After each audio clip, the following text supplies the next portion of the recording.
Depuis le début de l'ère industrielle, l'homme pollua encore et encore.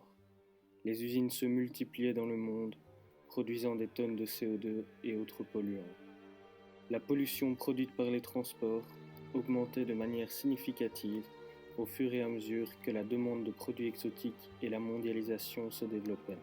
La population, toujours plus attirée par la consommation de viande, agrandissait la taille des champs de bovins, émettant 5,7 milliards de tonnes d'équivalent CO2.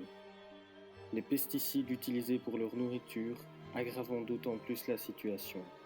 Dans un monde où l'humanité, toujours plus rapide, plus avarde ou encore plus innovante à engendrer le réchauffement climatique, mais continue à se mener vers sa propre extinction, la question que l'on peut se poser est: quelle solution l'homme a-t-il développée ?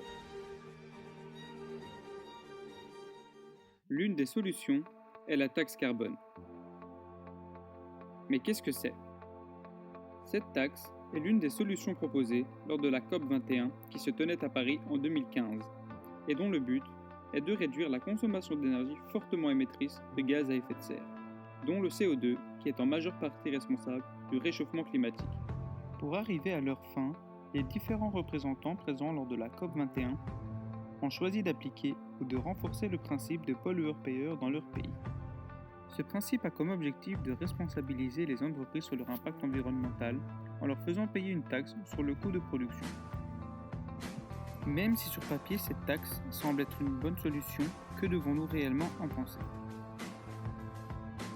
L'instauration d'une taxe présente quelques inconvénients. D'une part, elle est susceptible d'avoir des effets négatifs sur le pouvoir d'achat des ménages, et d'autre part, elle pourrait avoir des impacts néfastes sur la compétitivité des entreprises. À propos de l'impact sur les ménages, la population perçoit toujours mal l'instauration d'une nouvelle taxe qui risque de réduire leur pouvoir d'achat. Les ménages les plus modestes sont les plus affectés par cette fiscalité dans la mesure où ils consacrent la plus grande partie de leurs revenus pour l'énergie et le transport. De plus, le montant des recettes créées par la taxe carbone sera aléatoire et difficile à estimer. Il sera aussi délicat de fixer un prix carbone pour l'électricité qui peut être d'origine nucléaire ou fossile. En ce qui concerne la compétitivité des entreprises, les principales critiques auxquelles cette taxe doit faire face concernent l'impact sur la compétitivité internationale des entreprises concernées par la taxe face aux zones non taxées. Elle peut donc entraîner des délocalisations. La taxe aura également pour effet d'augmenter les coûts énergétiques pour ces entreprises qui se plaignent pourtant déjà des coûts élevés d'énergie en Belgique. Mais pourtant, la Suède pratique la taxe carbone depuis plus de 20 ans.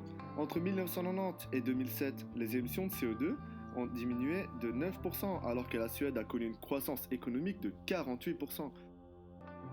En 1970, le pétrole représentait 75% de l'approvisionnement en énergie, contre seulement 32% en 2006.